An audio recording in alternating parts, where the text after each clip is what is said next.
الحمدللہ رب العالمین والصلاة والسلام علی سید الانبیاء والمرسلین اعوذ باللہ من الشیطان الرجیم بسم اللہ الرحمن الرحیم۔ روحانی وظائف چینل کی طرف سے تمام ویورز کو السلام علیکم ورحمۃ اللہ وبرکاتہ۔ میں اپنا چینل روحانی وظائف کے ساتھ آپ کی خدمت میں شعبان المعظم کی اتوار کا ایک بہت ہی خاص اور اہم وظیفہ لے کر حاضر ہوئی ہوں۔ کسی بھی اہم مقصد کے لیے آپ اتوار کے دن یہ عمل کریں، ایک ہی عمل سے آپ کو کامیابی ملے گی۔ آپ کسی چیز کے خواہش مند ہیں، آپ کا کوئی خاص مقصد ہے، کوئی حاجت ہے جو پوری نہیں ہو رہی، رزق کی دولت چاہتے ہیں، تو آپ یہ وظیفہ کریں، انشاءاللہ تعالی آپ کا ہر مقصد کامیاب ہو جائے گا اور آپ کی ہر خواہش پوری ہو جائے گی۔ تو جن کو اولاد کا حصول جو چاہتے ہیں وہ بھی یہ عمل کریں۔ شعبان المعظم بہت ہی مبارک اور بابرکت مہینہ ہے۔ حضور نبی کریم صلی اللہ علیہ وآلہ وسلم کا ارشاد گرامی ہے کہ شعبان میرا مہینہ ہے اور رمضان اللہ کا مہینہ ہے۔ تو سبحان اللہ عز و جل، ماہ شعبان المعظم کی عظیم عظمتوں پر قربان، اس کی فضیلت کے لیے اتنا ہی کافی ہے کہ ہمارے میٹھے میٹھے آقا مکی مدنی مصطفیٰ صلی اللہ علیہ وآلہ وسلم نے اسے میرا مہینہ فرمایا ہے۔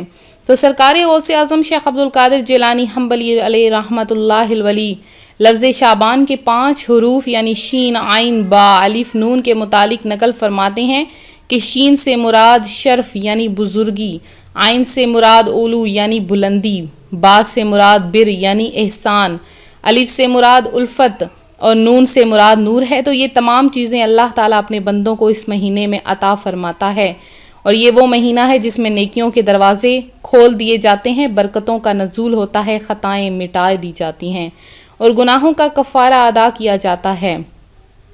یہ مہینہ حضور نبی کریم علیہ الصلوۃ والسلام پر درود پاک بھیجنے کا مہینہ ہے۔ تو حضرت سیدنا انس بن مالک رضی اللہ تعالیٰ عنہ فرماتے ہیں کہ شعبان کا چاند نظر آتے ہی صحابہ کرام تلاوت قرآن پاک کی طرف خوب متوجہ ہو جایا کرتے تھے، اپنے اموال کی زکوٰۃ نکالتے تھے تاکہ غرباء و مساکین مسلمان ماہ رمضان کے روزوں کی تیاری کر سکیں۔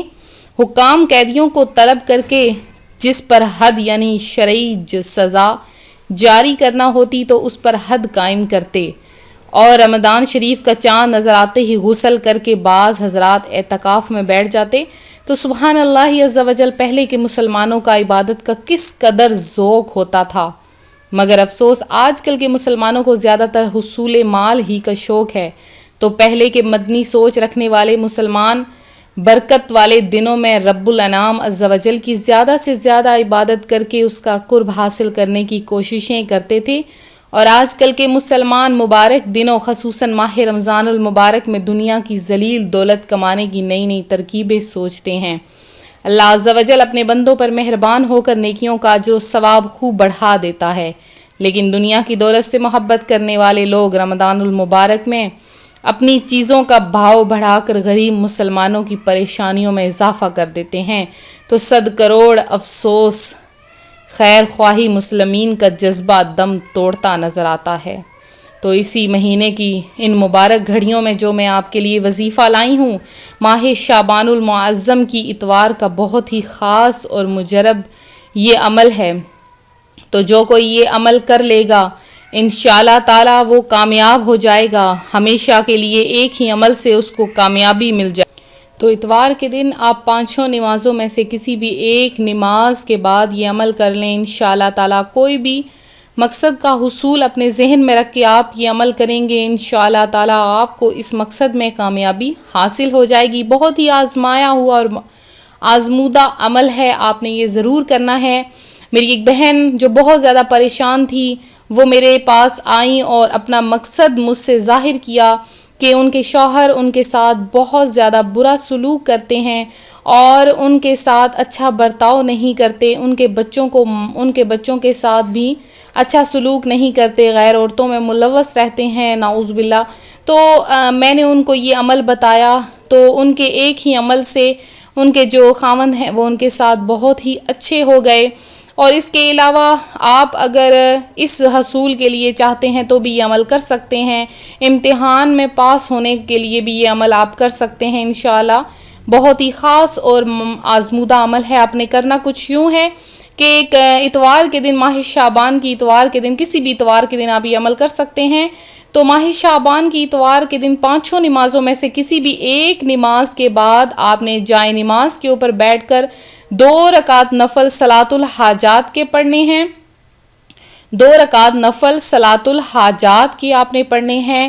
پڑھ کر آپ نے اپنا مقصد اللہ کی بارگاہ میں بیان کرنا ہے اور پھر آپ نے اول آخر 21 مرتبہ درود پاک پڑھنا ہے. آپ کوئی بھی درود پاک پڑھ سکتے ہیں، چھوٹا بڑا درود ابراہیمی پڑھ سکتے ہیں یا صلی اللہ تعالی علی محمد صلی اللہ علیہ وآلہ وسلم پڑھ سکتے ہیں. کوئی بھی درود پاک آپ پڑھ سکتے ہیں 21 مرتبہ. اور اس کے بعد آپ نے 360 مرتبہ یا متینو کی تسبیح پڑھنی ہے.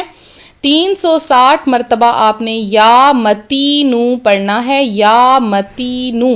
یہ آپ نے 360 مرتبہ پڑھ کے آخر میں پھر سے آپ نے 21 مرتبہ درود پاک پڑھ لینا ہے. اور درود پاک پڑھنے کے بعد آپ نے اللہ کی بارگاہ میں گڑ گڑا کر دعا مانگنی ہے. انشاءاللہ تعالی آپ کے اس مقصد میں آپ کو کامیابی حاصل ہو جائے گی. تو میں امید کرتی ہوں میرا آج کا یہ روحانی وظیفہ آپ کو پسند آیا ہوگا. اسی طرح سے مزید روحانی وظائف حاصل کرنے کے لیے ہمارا چینل ضرور جوائن کریں. ویڈیو کو شیئر کرنا ہرگز نہ بھولیں. اپنے کانٹیکٹ لسٹ میں میری اس ویڈیو کو شیئر کریں تاکہ سننے والے بھی ثواب کما سکیں اور اس عمل کی برکت سے انہیں بھی فائدہ پہنچ سکے. تو ویڈیو کو لائک کرنا ہرگز نہ بھولیں. جن بہنوں بھائیوں نے شعبان المعظم کی مبارک گھڑیوں میں دعا میں حصہ لینا ہے وہ اپنا نام ہمیں کمنٹ میں میسج کر دیں. انشاءاللہ ان کے لیے خصوصی دعا کا اہتمام کروایا جائے گا. تو ملتے ہیں اپنے اگلے وظیفے کے ساتھ. دعاؤں میں یاد رکھیے گا، اپنا خیال رکھیے گا. فی امان اللہ.